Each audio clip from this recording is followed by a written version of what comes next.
മലയാള സിനിമയ്ക്ക് കണ്ണ് തട്ടാതിരിക്കാനായിട്ട് എത്രയും വേഗം ഒരു ചരട് ഊതി കെട്ടണമെന്നാണ് എനിക്ക് തോന്നുന്നത് കേട്ടോ. കാരണം ഈ 2024 തുടക്കം മുതൽ ഹിറ്റുകളുടെ ഒരു ഒഴുക്കാണ്. അതിപ്പോൾ ഈ അവസാനം ഇറങ്ങിയ വിനീത് ശ്രീനിവാസൻ്റെ വർഷങ്ങൾക്ക് ശേഷമായാലും ശരി, ഫഹദ് ഫാസിലിൻ്റെ ആവേശമായാലും ശരി, ആവേശത്തിൻ്റെ പേര് സത്യത്തിൽ എനിക്ക് തോന്നുന്നു ആവേശം നല്ല കൊടുക്കേണ്ടിരുന്നത് അർമാദമെന്നോ ഭൂകമ്പമെന്നോ ഒക്കെ കൊടുത്താൽ കുറേ കൂടെ സ്യൂട്ടായേനെന്ന് എനിക്ക് തോന്നും. ജിത്തു മാധവൻ്റെ രോമാഞ്ചത്തിന് ശേഷം സംവിധാനം ചെയ്യുന്ന ചിത്രമാണിത്. അതിൻ്റെ സംവിധാനവും രചനയും നിർവഹിച്ചിരിക്കുന്നത് ജിത്തു മാധവൻ തന്നെയാണ്. 3 പിള്ളേരും കേരളത്തിൽ നിന്ന് എഞ്ചിനീയറിംഗ് കോളേജിൽ ചേരാൻ വേണ്ടിയിട്ട് ബാംഗ്ലൂർക്ക് പോവുകയാണ്. അവിടെ ചെല്ലുമ്പോൾ മലയാളികളായ കുറച്ച് സീനിയർ പിള്ളേർ വരെ ഇത് ചെയ്യുന്നു, റാഗിങ് ചെയ്യുന്നു. അവരുമായിട്ടുള്ള ചില ഏറ്റുമുട്ടലുകൾ നടക്കുന്നു. അത് ഇവരെ പുറത്തൊരു ഹോസ്റ്റലിലാണ് താമസിക്കുന്നത്. അതൊക്കെ എത്തിപ്പെടുന്ന ചില രംഗങ്ങളൊക്കെ ഉണ്ട്. അതൊന്നും കഥ പറയുന്നില്ല, വളരെ രസകരമായി അവതരിപ്പിച്ചിരിക്കുകയാണ്. ചിരിച്ചിരിച്ച് മണ്ണ് കപ്പും. അത് കഴിഞ്ഞാൽ ഇവർ അവിടെ ഒരു സ്റ്റണ്ടും ഇതൊക്കെ നടക്കുന്നുണ്ട്. പിള്ളേർ തമ്മിൽ അടിയൊക്കെ നടക്കുന്നുണ്ട്.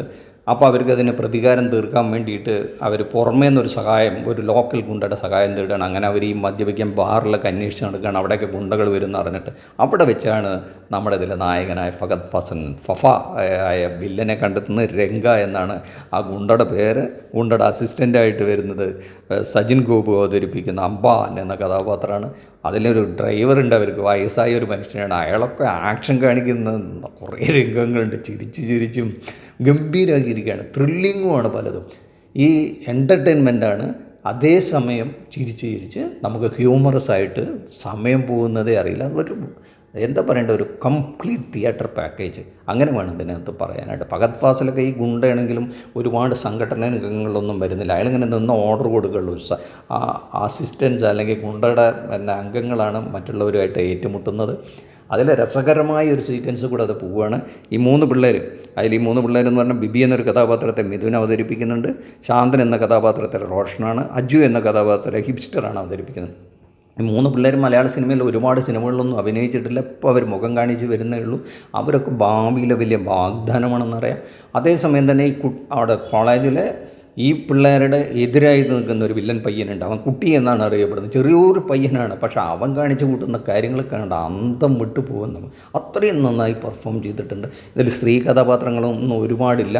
ഇതിനകത്ത് ഇയാളുടെ കഥാപാത്രം, നമ്മുടെ ഫഹദ് ഫാസിലിൻ്റെ കഥാപാത്രം, ഈ കുട്ടികളെ വിളിക്കുന്ന എടാ മോനെ എന്നാണ് വിളിക്കുന്നത്. അത്രയും വളരെ വേണ്ടപ്പെട്ട അതൊരു ഡയലോഗാണ്. അതൊരു എനിക്ക് തോന്നുന്നു ട്രെൻഡിങ് ആവാൻ, കോളേജ് പിള്ളേരുടെ ഇടയിലൊക്കെ ട്രെൻഡിങ് ആവാൻ സാധ്യതയുണ്ട്.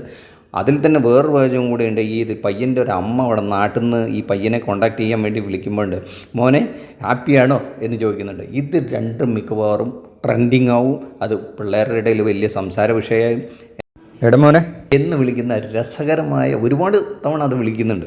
അതാണ് ഇതിനകത്ത് ഒരു പ്രത്യേകത. ഇതിൻ്റെ മ്യൂസിക്കിനെ പറ്റി എടുത്തു പറയണം. സുഷിൻ ശ്യാമിൻ്റെ ബാക്ക്ഗ്രൗണ്ട് സ്കോറും മ്യൂസിക്കും എല്ലാം കൂടെ ഭയങ്കര കോൺട്രിബ്യൂഷനാണ് ഇതിന്. ഓരോ ഇതിനും അവരുടെ ചിരിയുണ്ട്. ഇതിനകത്ത് എടുത്തു പറയേണ്ടത് സജിൻ എന്ന ഗോപുവിൻ്റെ പെർഫോമൻസാണ്. എനിക്ക് തോന്നുന്നു അയാൾ മറ്റേ രോമാഞ്ചത്തിലും ചെറിയൊരു റോള് ചെയ്തിട്ടുണ്ട്. ഫഹദ് ഫാസിലിനെ നമുക്കിതിനകത്ത് വേറൊരു രൂപമാണ്. സത്യത്തിൽ ആ വേഷഭൂഷാദികളൊക്കെ കണ്ടാൽ നമുക്ക് ചില മലയാള സിനിമകളൊക്കെ പഴയത് ഓർമ്മ വരുമെങ്കിലും ഈ ഒരു കഥാപാത്രത്തെ ഈ ഫഹദ് ഫാസിലിൻ്റേതായ ഒരു ക്രിയേച്ചർ അല്ലെങ്കിൽ ഒരു പെർഫോം ചെയ്തുകൊണ്ട് ഉണ്ടാക്കിയെടുത്തിട്ടുണ്ടെന്ന് പറയാതിരിക്കാനേ പറ്റില്ല. ഇത് 158 മിനിറ്റോളം നീണ്ടു നിൽക്കുന്നൊരു സിനിമയാണ്. നമുക്കതിൻ്റെ ഇൻ്റർവെല്ല് കഴിയുന്നതും സെക്കൻഡ് ഹാഫ് വരുന്നു പോകുന്നു ഒന്നും തന്നെ അറിയേയില്ല. അത്രയും ഒരു ടൈറ്റ് പാക്കേജാണ്. എവിടെയെങ്കിലും ലാഗിങ്ങോ അങ്ങനെയൊന്നുമില്ല. വളരെ രസകരമായി പോകും. ഇതിന് ഒരേ ഒരു മൈനസ് പോയിൻ്റ് പറയുന്നത് എല്ലാ ഏജ് ഗ്രൂപ്പിലും ഇത് എൻജോയ് ചെയ്യോ എന്ന് പറയാൻ പറ്റില്ല. എന്തായാലും കുട്ടികൾക്കും യുവാക്കൾക്കും അല്ലെങ്കിൽ ഒരു മധ്യവയസ്കരുള്ളവർക്കൊക്കെ ഇത് എൻജോയ് ചെയ്യാൻ പറ്റും. വളരെ ഒരു ഫാമിലി പാക്കേജ് എന്നാൽ 100% എന്ന് പറയാൻ പറ്റില്ല. എന്തായാലും ഇതിലെ കഥാപാത്രങ്ങളെല്ലാം തന്നെ നമുക്ക് ഭാവി വാഗ്ദാനങ്ങളാണ്. മലയാള സിനിമയ്ക്ക് ഇത് ഡെഫിനറ്റായിട്ടും ഈ 2024 ഒരു best entertainment humorous thriller cinema എന്ന് തന്നെ പറയാം. നിങ്ങൾക്ക് ധൈര്യമായി പോകാം, കാണാം. ഒരേ ഒരു വാക്കിൽ അവസാനിക്കാം, ഒരു പവർഫുൾ തിയേറ്റർ എക്സ്പീരിയൻസ് ആയിരിക്കും എന്നുള്ള കാര്യത്തിൽ തർക്കമില്ല.